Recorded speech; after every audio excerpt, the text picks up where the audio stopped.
Welcome to the sound of the start of your weekend, and indeed, happy Valentine's Day. Ooh. This is the NTT20 betting show, sponsored by AK Bets. It's for over 18s only. We'll be making betting picks ahead of an EFL docket that absolutely throbs with potential. Betting comes with risks, so be gamble aware. Head to gambleaware.org to brush up on those risks. I'm the returning Ali Maxwell, and he's my EFL betting Valentine, George Elek. Hello. Hello, how are you? Really well. Really well. It was made pretty apparent to me listening to last week's show that Goffey is my EFL betting crush, but you're the old ball and chain that I know deep down I need to stay loyal to. So that's what we'll do this week. Thank you so much. I don't know what to say to that. It's just very... I mean, is that nice? I don't know. Ball and chain? Blush. The YouTube viewers can see that you're blushing. I think people call the ball and chain is like fairly... You wouldn't call your ball and chain their ball and chain to their face, but you've just done it. So fair play to you. Look, that is a feature of our relationship. Open and honest to a fault. Last week was eventful, and because I didn't make the picks, I can do some moaning on everyone's behalf. Goffey's Nap was a winner. Bradford at 6-4 to win to 0. A good winner. Carlisle draw no bet. They were 1-0 up. Almost made. Went 2-0 up. Lost the game, losing bet. McNally and Dickey, the split goal scorers, had 6 shots between them, the two centre-backs. No goals, thanks to Lawrence Vigouroux and their own poor finishing. And the Reading long shot was a 0-0 draw, not far off. You had Sunderland -1, so Dennis Serkin will be on the hit list. He gave away a penalty when Sunderland won 1-0 up and fairly comfy. Bristol City lost 1-0 at home to Swans on Sunday. Josh March had 3 shots, but no luck. And Birmingham gave it a very good go against Newcastle in the Cup, your long shot, but no dice. But worst of all, even though I had no skin in the game, I was somewhat financially invested in the overs double, the 25-1 overs double that Goffey said at the time. It just wins this, doesn't it? Well, almost. Coventry 1, Ipswich 4, tick. And then we had to wait till Tuesday night. And then we had to wait till about 10:30 p.m. where they were still playing in normal time. The noises I think we all made when Dominguez hit the post for Forest. And it was 2-2 and no joy. How was there not a goal after the 52nd minute in that game? I mean, both in terms of just watching it and seeing the chances that were created at both ends. It wasn't one-way traffic from Forest. But also just it was 2-2 after 52 minutes. Like, surely someone's going to score in the cup tie from that position. 10 minutes added on, still no goal. I mean, the fact that they actually... Because I always think with some of these bets, sometimes you think it's a bit like when you backed a horse and your horse is behind the whole way, and then they're like a stride after the line, it's ahead, and you're like, oh my god, if the race had only been like a stride longer. Often with goals bets, you're like, if they could just play for another 5 minutes, maybe we would have got a goal. They then played for half an hour and there still wasn't a goal. So we can't be too upset. No, that's fair. Well, look, I think EFL betting is not dissimilar to long-term relationships, marriages, shall we say. Some highs, some lows. You just got to keep on going, don't you? So, George, what's your best bet this weekend? What is your nap? Yeah, I had a 5-2 winning nap a couple of weeks ago, and I'm going for a bigger price here, and I'm going to put up Crawley as my nap to beat Wycombe at 7-2. Now, often when we kind of put up these bigger price things, we take out some insurance, whether it's draw no bet or in some way we look to caveat our position and make sure that if we're a little bit right, then we don't do in all of our points. But in this instance, I'm very much of the belief that it's a 7-2 that's the value, and I wouldn't be particularly interested in backing the draw no bet or any Asian handicaps, because this isn't overly negative on Wycombe. I mean, I'll start it by saying that Wycombe have played 3 away games since December the 29th. They lost at Charlton. They beat a Mansfield side, and that form 2-1 kind of marginally, in part thanks to a rebound from a missed penalty from Richard Kone. But that form itself hasn't aged particularly well, with Mansfield being well beaten by basically every team they've played since then. And they went to Cambridge 2 weeks ago, a Cambridge side who are really struggling, and they drew the game 1-1. And even though Cambridge got their goal relatively late on, they missed a penalty, and at 1-1 it was probably Cambridge who were on top and nearly won the game. There are obvious reasons why Wycombe's form may drop off a little bit now, with the departure of Matt Bloomfield, a manager who, despite his struggles at Luton, evidently was doing a 10 out of 10 incredible job at Wycombe. And this is the first game with Mike Dodds, their new manager, in place. I have doubts over his suitability to the role, given what we saw at Sunderland last season, whether or not the negativity or anything, there'll be a drop-off based on just being a week or so in the job, maybe not. So I'm not overly, this isn't necessarily a massively negative Wycombe angle, albeit I think there is some evidence to suggest that Wycombe may not be in such a good place as they were a few weeks ago. With Crawley, their form is really interesting, and they're the big reason. I mean, they're effectively the reason why I'm looking to back them here. I'm willing just to back them to win, and that is because from an attacking perspective, I think they're playing incredibly well. Like, they beat Stevenage on Tuesday night 3-1, and for those who listened to our interview with Alex Ravel the other day on How Do You Manage, I spoke about how they had the third best non-penalty XG defensively in the whole league, and for the whole season Stevenage have been a really, really good side from a defensive standpoint, and yet Crawley were able to effectively run riot against them in the second half. They scored 3 goals, 2 of them came late, but they had 21 shots in the game, 5 big chances, scoring 3 of them. I haven't really seen any team do that to Stevenage so far this season. And in terms of personnel, had loads of players who really impressed, whether it was Russian Hepburn Murphy, who's in a really good run of form at the moment, Tola Shomi, who looks like a goal threat playing up front, or the impressive players that came off the bench. Quaterna scoring the goal that was set up by John Jules, Kamari Doyle scoring a brilliant goal late on. They've got this clutch of just really exciting young attacking players who offer some dynamism and some technical ability up front that teams are really struggling to deal with. The same can be said of Bolton. They went to Bolton, they were 3-1 up before capitulating and losing the game 4-3. Just, Rob Elliott is doing an incredibly good job of taking a side who you don't look at their squad and necessarily think they should be a particularly good attacking side, but as they were in League Two last season, certainly from an attacking perspective, they're really, really strong. The 2-1 loss to Wrexham was frustrating, given they equalised very late in that game and deserved to do so before conceding late, and before that there was a win at Mansfield. I think Crawley are playing well, and I think this will be a relatively end-to-end game. I think both teams will probably create quite a few chances. But if I can be pretty confident, and I am pretty confident, that Crawley will create lots of chances and will cause Wycombe serious issues, like they caused Wrexham, like they caused Bolton, and like they caused Stevenage, then I don't really see how they can be a 7-2 shot, given I think they will create plenty enough chances to score at least 1 or 2 goals. So 7-2 Crawley to beat Wycombe is my nap.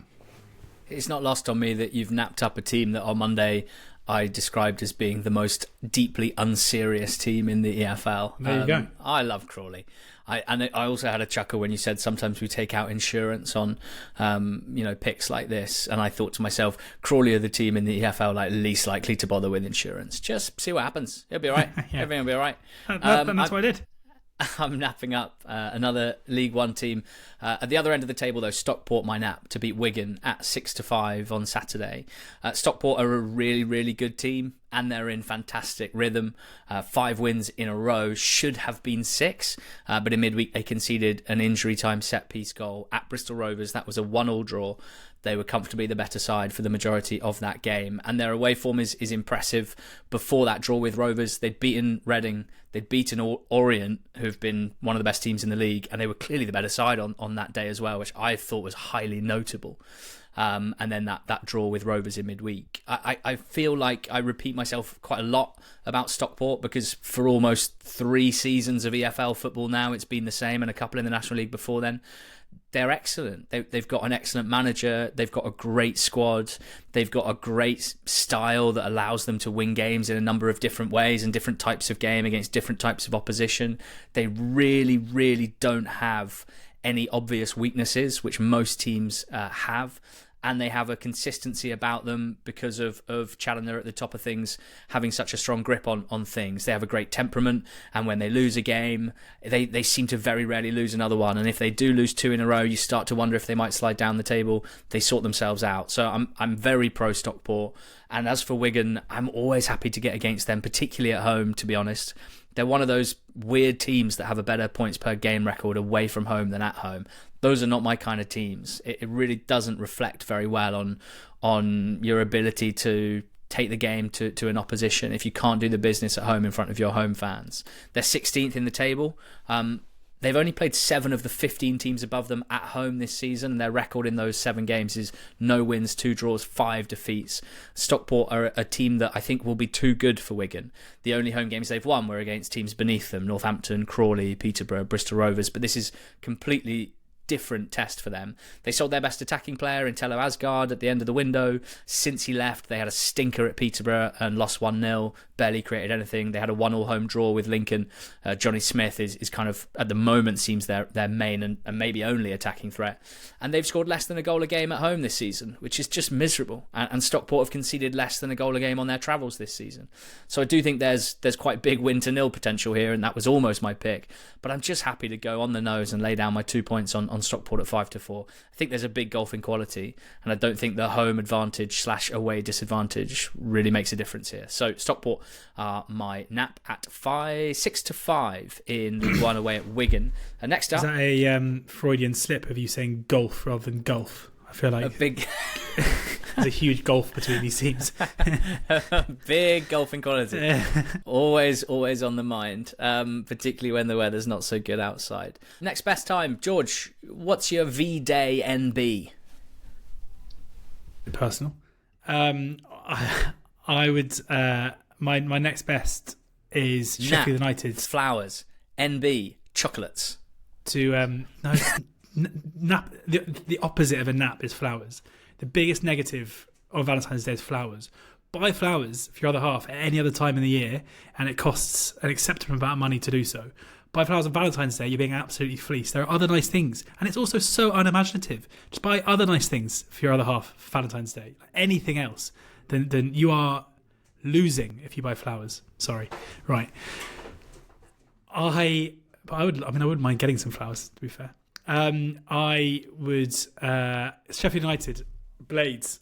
Buy some Blades. They're my next best to beat Luton at 11-8. It's February the 13th. Luton are bottom of the Championship. Luton have a goal difference so far this season from 31 games of -21. The only team with the worst goal difference is Plymouth Argyle. There is so much evidence that Luton are a bad Championship side, and yet we continually get in the market just kind of saying, but they might improve. They might be better than that. Like, if you compare the prices here to Preston against Burnley, Preston are a team who, fresh off beating Norwich, deservedly so midweek, currently sits on 40 points from 31 games, who've changed the manager, who has completely changed their fortunes, and his points per game has them even higher than the 15th they currently are on the table. Hosting a Burnley side who have a couple fewer points, 3 fewer points than Sheffield United, but I imagine ranked relatively similar. Yet Burnley are like 11-10, like significantly shorter to beat Preston away from home than Sheffield United are on Saturday, and I just cannot accept that is true, despite the fact that Burnley's away form obviously has been relatively good, and Blades, pick up the majority of their points at home.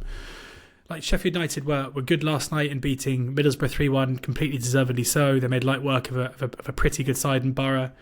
They will go to Luton, a Luton side who've shown no signs at all of improvement under Matt Bloomfield, off the back of a trip to Sunderland on Wednesday night, which is not an ideal preparation, I wouldn't say, to host a team vying for automatic promotion on the Saturday.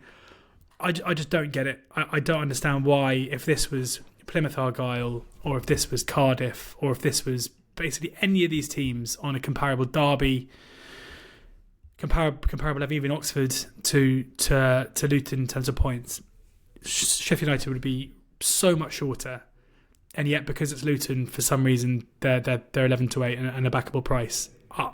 As long as Luton are priced up as if they are not a team who are one of the worst three in the Championship, which I just don't understand how you can possibly make a case of that not being true, then there's got to be value in getting against them. And this is a prime opportunity to do so. Right, if you get your nap and your next best up, I'm going to buy you some flowers next week yes. when we're in the office together. And my next best is Chesterfield at Walsall. I'm backing them draw no bet at 9-4, 3.25 in the decimal with AK bets. Let's start with Walsall, who are, headline news in League Two at the moment. They were headline news when they were streaking clear at the top of the table and looking absolutely immaculate, both best team in League Two, aren't they? Ball. Potentially the best League Two team in history was a discussion to be had, the conclusion of which was probably not as good as the 3 that went up last year, but very, very, very good. Since, in their last 5, and funnily enough, since that podcast segment, they've lost 3 of 5 and drawn 2. They've lost 3 on the road. They've drawn their 2 home games. They had another disappointing night in midweek, 1-1 home draw with Gillingham. A journalist that we both know who was at the game covering it. I spoke to him, not impressed at all with Walsall. Just the general vibe, well, my general take that Walsall at the moment, and I'm not that fussed about why and how much is down to Nathan Lowe's recall. Probably I think that's less important than some other factors, but it's hard to say from the outside. What's pretty clear to me is that in their performances recently, they've lost some verve, they've lost some confidence on the ball, they've lost a little bit of tightness and shape out of possession and quality out of possession. They've looked a little sloppier with and without the ball. The quality in the final third has not been as good, and the quality of the penalty box finishing has not been as good. I think it's a big mixture of all of those things, and it could easily be a brief blip. That they're not playing like horrendously, right? And I doubt this lasts forever, and I'm pretty confident they will still be automatically promoted and the likely champions, partly because Notts and Bradford and Wimbledon and Doncaster are all piling the pressure on with incredible recent form. But if there's one thing I'm confident about in League Two, it's that the teams who are winning all of their games at any given time are unlikely to sustain that for 5-10 more games. So I think each other team will probably have a dip at some point, and things will look a little bit better for Walsall if they can sort themselves out. Even so, they look like a different beast to that Walsall team from the previous 3 or 4 months, right? And so I want to be against them just in case it continues and in case their opposition is still being priced out like this. I mean, Chesterfield are a strange team. They can be brilliant on their day, very hit and miss. They've had this weird season of injuries and absences and really busy January transfer window, quite a lot of turnover, not a lot of consistency. I think it's hurt them in terms of results. But they did win 5-2 at Donny last Thursday. They're definitely stronger going forwards than backwards. And in particular, in Dobra in the number 10 role, and in the new loanee, Ola Kigbe, who just should not be playing in League Two, and that's becoming very clear in the games he's playing for Chesterfield at the moment. Brilliant dribbler, so skillful, quick, scored a goal against Donny last week. I think he could really hurt Walsall here. And then there's the fact that they've had 8 full days between their last game and this one, whereas Walsall would have only had 3. I just think if Chesterfield click going forward, like they did against Donny, if they click on the break, they could cause Walsall loads of problems. And the 9-4 draw no bet just massively appeals to me. That's my next best. Chesterfield, draw no bet 9-4 at Walsall. For anyone looking to sign up to AK Bets, use promo code NTT100. You can just click the link in the description. It'll take you to the site with the sign up code and promotion code rather, already applied. If your first bet is an accumulator on football with a minimum of 4 selections, AK Bets will boost the profit gained on that initial bet by 25% in the form of a free bet up to a value of £100. Further T's and C's accessible on the website. Click the link in the description to take advantage of the AK Bets sign-up offer. Who's your goals scorer? This hurts me. My goal scorer is Josh Murphy for Portsmouth at 4-1 to score any time against Oxford. I am so happy that I'm not going to this game. There are a lot of things going on in life right now, which means I'm not getting to as many games as I would like to. All good things, I should say. But I can't go to this one on Saturday because I'm on BBC Radio 5 Live, which is exciting. But I'm happy that I'm not going because Josh Murphy gave me one of the best days of my life in May. He's one of my favourite Oxford players ever because of that ridiculous 3 months where he went from being one of our worst ever players to one of our best. And watching him, I'm certainly one of those fans who wants him to do well at Portsmouth, but maybe not this well, because suddenly in the last couple of weeks he is looking like a one-man wrecking ball, both from a creative perspective where he's got, I think it's 3 assists in the last 2 games, but has laid on loads of chances, but also from a goal-scoring perspective where he hasn't scored a goal since a goal in the 4-0 win over Swansea back on New Year's Day. But his shot count since then is 2-2-2-2, 5-2, 5-2, 4-7. 7 last time out against Cardiff. And he's getting close. Yeah, the shot locations are not good. They are not good.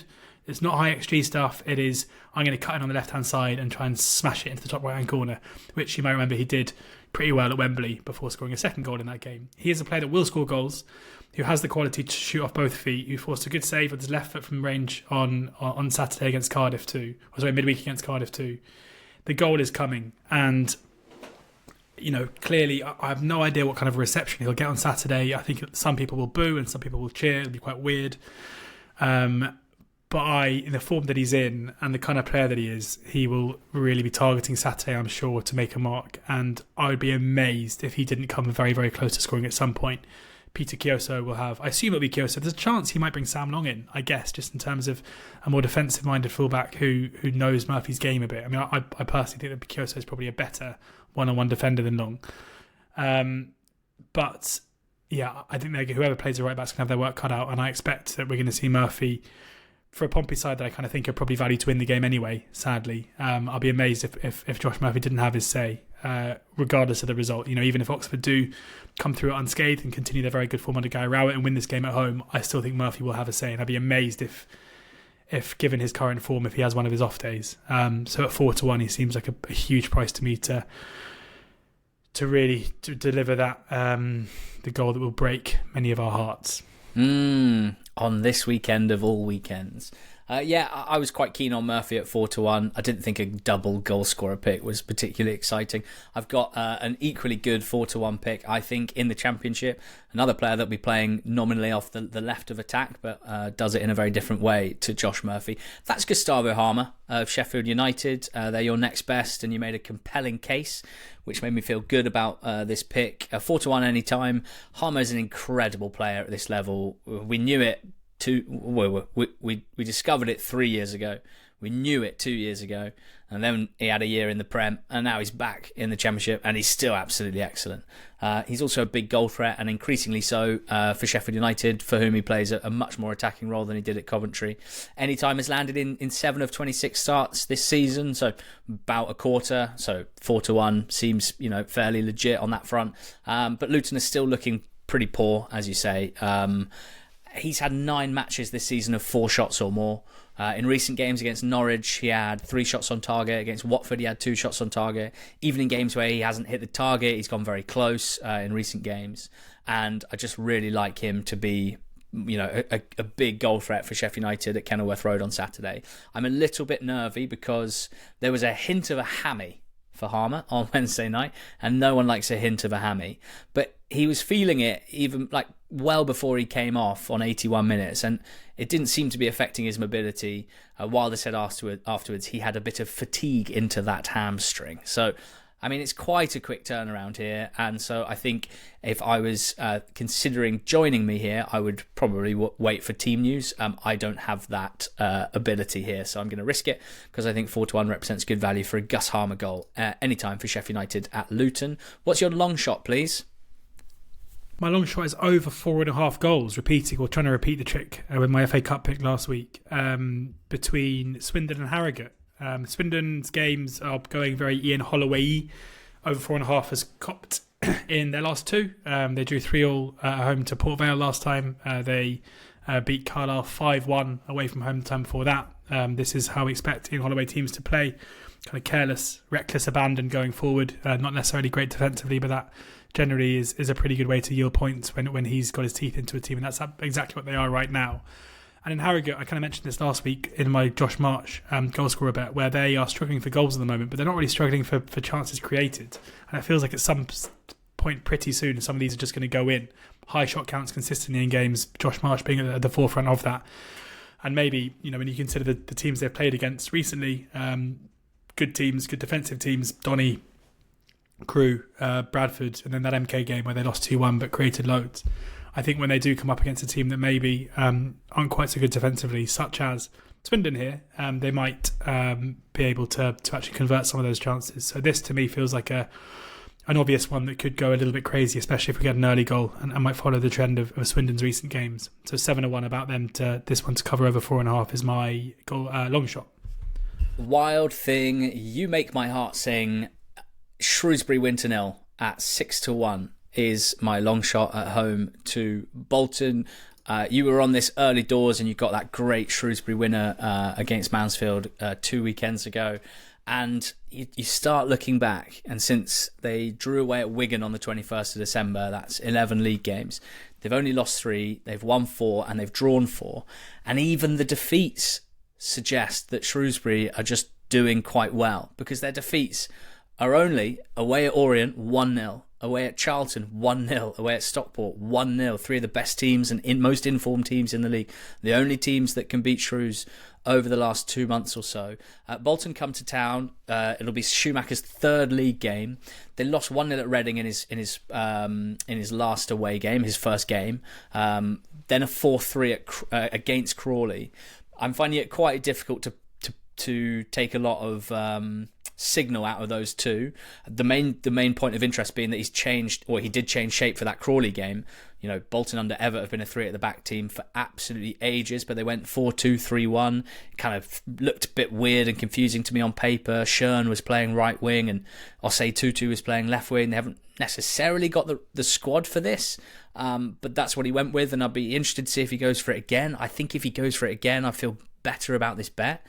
Because Crawley scored 3 against them last week. They were 3-1 up at the tough sheet. And yes, Bolton came roaring back, but Crawley, as discussed, quite an unserious team defensively. Shrewsbury, anything but. I just think maybe like if you change the shape like this, and the players have been used to playing a different way for so long, maybe it takes a bit of time to get used to the attacking patterns of play. We'll see. It could go the other way. This basically just comes down to me wanting to get with Shrewsbury at the moment. Wanting to ride the wild thing train, and I'll admit I'm surprised to see that of their 5 wins under Ainsworth, only one of them has been to 0. Because when I think about how I think a Shrewsbury win is likely to look against Bolton, if they are to achieve that, it's lots and lots of soaking up pressure and possession, lots of men behind the ball, and lots of counter-attacking, which they've done quite well recently. Goals against Rotherham spring to mind. Set pieces, feels like Pierre and co are a threat. And I just see them potentially frustrating Bolton. If they do, nicking a 1-0, 2-0 win, 6-1. That's my long shot. Shrews, win to 0 at home to Bolton, 6-1 with AK bets. We're going to finish off with a joint bet. Obviously, you and Goffey went pretty close at 25-1. And we just wanted to mix it up a little bit. It's not an unders quad this week. We've both got a pick that we've already discussed that we think has a bit of extra legs in it, and we could get something quite nice at 66-1. So it's a win and BTTS double. My leg of the two is Chesterfield and BTTS against Walsall. That's the first selection here. I've already discussed why I like Chesterfield draw no bet. I just want to add that Walsall's home games this season averaged 3.56 goals. That's their most in League Two. Chesterfield's away games averaged 2.86. That's the 6th most in the league. So with Walsall games averaging a lot of goals, which I think suits a Chesterfield team, much happier attacking than defending, we could have a bit of a shootout here. And as discussed, I think there's a bit of value in being with Chesterfield. George, just Crawley and BTTS for you to make up this 66-1 double. Yeah, an unserious team with a great attack to me looks like a pretty good reason for them to. Yeah, as I said earlier, this looks to me like a game that'll be end to end. And the reason why I'm backing Crawley is because I think they'll cause Wycombe some problems. But given Wycombe's strength in attack and their lofty league position, it would be a pretty big surprise if they weren't able to do so the same. I think it'll be end to end. And if I'm right, I'll be pretty surprised and so I'll be surprised if Crawley win this to 0. Yeah, so 66-1 the double. You can back it. It's already packaged up on the special section of the AK Bets website. And I'm quite excited about it. I just think, how often do the games go exactly the way we think they're going to go? Not always. I'd argue sometimes, well, maybe even rarely. But if the Crawley game and the Chesterfield game go the way that we think they'll go, this 66-1 shot should be in play. So that's the bet. Chesterfield and BTTS, yes. Crawley and BTTS, yes, in a double, which you can back at 66-1 on the AK Bets website on the special section.